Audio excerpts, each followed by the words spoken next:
आप महादेव के भक्त लग रहे हैं क्योंकि आपने लगाया हुआ है चंदन। और आज ब्लड बैंक को और डायलिसिस सेंटर को लेकर भी खबर ये है कि आप ओपनिंग कर रहे हैं।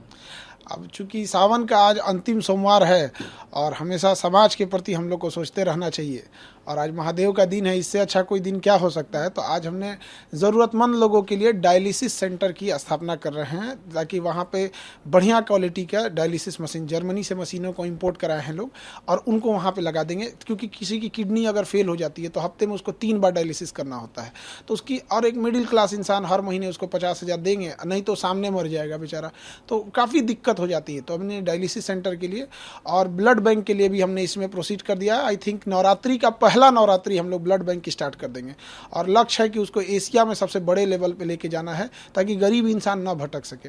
और आज सोमवार है, और चूँकि हम शुरू से ही रहा है, इस सब चीज़ों में हमारा लगाव रहा है, और इसका एक कारण भी है।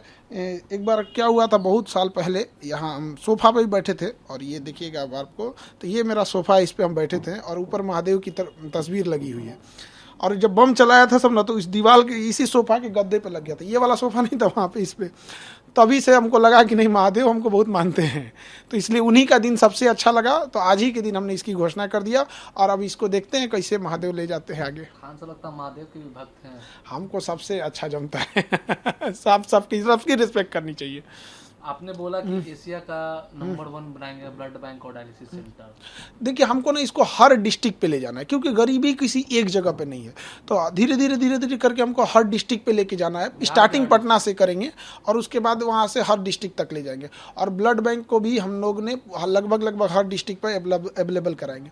और खास करके अगर आप देखेंगे तो बिहार में तो अलग अलग ही है, बनारस में भी बहुत ज़्यादा ब्लड का डिमांड होता है, क्योंकि बनारस के पास मेडिकल इंफ्रास्ट्रक्चर ठीक है, तो अगल बगल के लोग भी वहाँ जाते हैं इलाज कराने के लिए, बट वहाँ उनका कोई परिचित नहीं मिलता है। खास करके पटना में भी गांव से कोई आते हैं तो उनका कोई परिचित नहीं मिलता है, तो उनको ब्लड की बड़ी किल्लत हो जाती है, बेचारे रो देते हैं लोग यहाँ।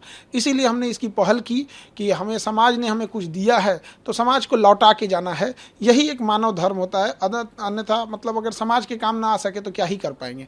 और इसको धीरे धीरे हर एक डिस्ट्रिक्ट पे ले जाएंगे, ताकि कोई भी इंसान को एक भलाई हो सके, उसको समाज को एक अच्छा आउटकम मिल सके। खान सर, आप शिक्षक के साथ साथ आप समाज सेवक भी बनेंगे, क्योंकि एक समाज का अच्छा कार्य होगा।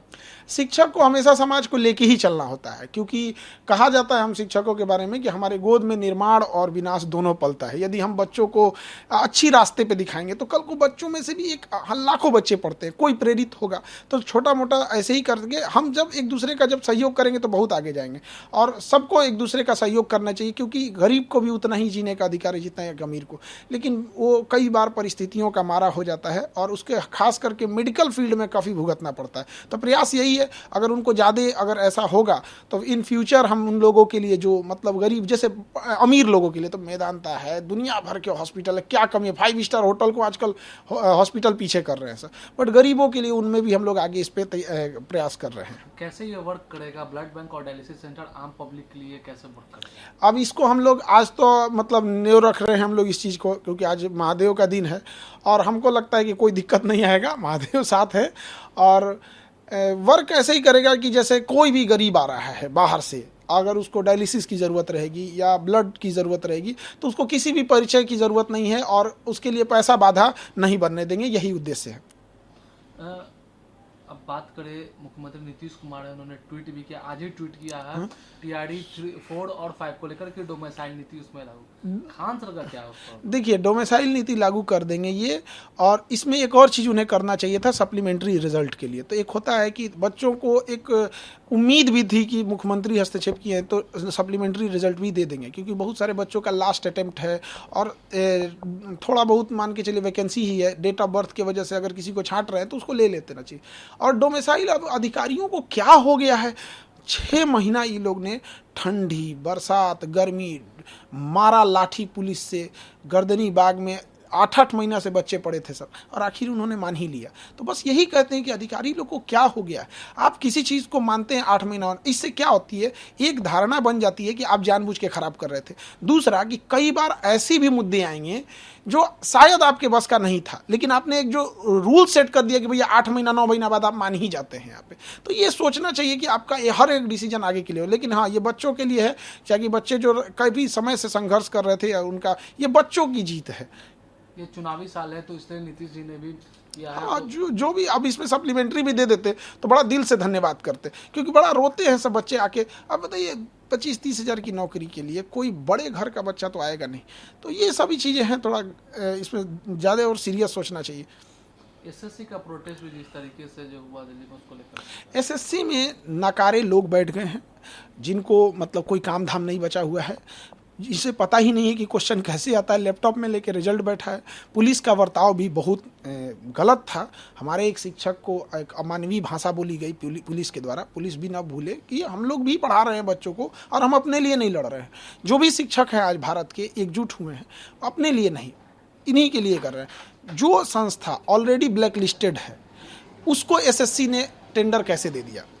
मध्य प्रदेश में एडीक्यूटी को ब्लैक लिस्टेड श्रेणी में रखा जा रहा है। अब वो एडीक्यूटी यूपी और बिहार में एंट्री मारने के लिए सोच रही है, तो उसे यहाँ भी रोकना चाहिए और उस पर दोबारा विचार करना चाहिए कि बच्चों के भविष्य के साथ ना खेले। एक अंतिम सवाल है खान सर, पूरे देश में भी जितने भी वो प्रोटेस्ट चल रहा है एसआईआर को लेकर, चाहे वो पार्लियामेंट हो या तो, और विपक्ष सभी लोग कर रहे हैं कि क्या लगता है जिस तरीके से चुनाव आयोग में जो ये समय भी चुनाव, बिहार में भी चुनावी साल है यहाँ पर, तो खान सर का क्या रहेगा एसआईआर को लेकर? देखिए, चुनाव आयोग हो गया, सुप्रीम कोर्ट हो गया, ये जो संवैधानिक संस्थाएं होती हैं, ये राजनीति और पार्टी दलगत चीज़ों से ऊपर होती है। तो इनको कहीं ना कहीं इससे देश का भी साख जुड़ा होता है, तो इन्हें स्वतंत्र रूप से काम करना चाहिए। और थोड़ा मीडिया को भी इसमें सजग होना चाहिए। क्या है कि मीडिया चुनाव से पहले ओपिनियन पोल दिखाने लगती है, तो आप जब 2 महीने से किसी चीज़ को दिखा रहे हैं कि ये जीतेगा, ये जीतेगा, ये जीतेगा, फिर चुनाव के दिन अगले दिन एग्जिट पोल दिखाने लगते हैं, फिर अगले दिन विश्लेषण करने लगते हैं। अब एक जो इंसान, एक साधारण इंसान घर में टीवी पे देख रहा है 2 महीने से फलाना पार्टी जीतने वाली है, जीतने वाली है, अचानक जब कोई दूसरी जीतेगी तो क्या बोलेगा? तो एक चुनाव आयोग पे इस पर रोक लगाना चाहिए कि भाई आप क्यों एग्जिट पोल दिखाएंगे, वो तो अपना ही रिजल्ट दे देगा यहाँ। दूसरी कि चुनाव आयोग को हमेशा देश के प्रति सोचे, और अगर कोई भी एक व्यक्ति छूट रहा है तो ना छूटे यहाँ पर। हाँ, जो इलीगल है वो बचना भी नहीं चाहिए, और जो योग्य है उसका नहीं करना चाहिए। अब चूंकि बिहार में ये समस्या इसलिए हो जाती है कि यहाँ पे बहुत सारे मजदूर पलायन किए हैं रोजगार के लिए, तो वो इतना जल्दी आ नहीं पाते हैं, तो ये एक बड़ी समस्या है। इस पर हमको लगता है चुनाव आयोग और सुप्रीम कोर्ट जो भी हो, इसे अच्छे से इसे फाइनल कर लेंगे लोग। 65 लाख लोगों का बिहार में कटा है, वोटर लिस्ट से नाम कटा है। देखिए, ये वो लोग भी हो सकते हैं, इसमें मिलाना पड़ेगा कि वो 65 लाख लोग क्या पिछली बार वोट दिए थे लोकसभा में, तो ये भी तो एक चुनाव आयोग पे भी और एक भारत की छवि पे भी जाएगा कि आप एक इलेक्शन में उनसे वोट डलवा रहे हैं, एक इलेक्शन में कटवा रहे हैं। तो इसमें ये बात राजनीति और ये सब चीज़ों की नहीं है। एक वर्ल्ड हमें किस नज़र से देखेगा, फिर हमारी रैंकिंग लोकतंत्र में कहाँ जाएगी। तो हमेशा ऐसा स्टेप होना चाहिए कि देश सर्वोपरि होनी चाहिए, राजनीति दल ये बाद की चीज़ें हैं। देश रहेगा तो सब रहेंगे। तो ये बड़ी जिम्मेदारी आती है, खास करके सुप्रीम कोर्ट, चुनाव आयोग जैसे निष्पक्ष संस्थाओं की ये जिम्मेदारी बन जाती है।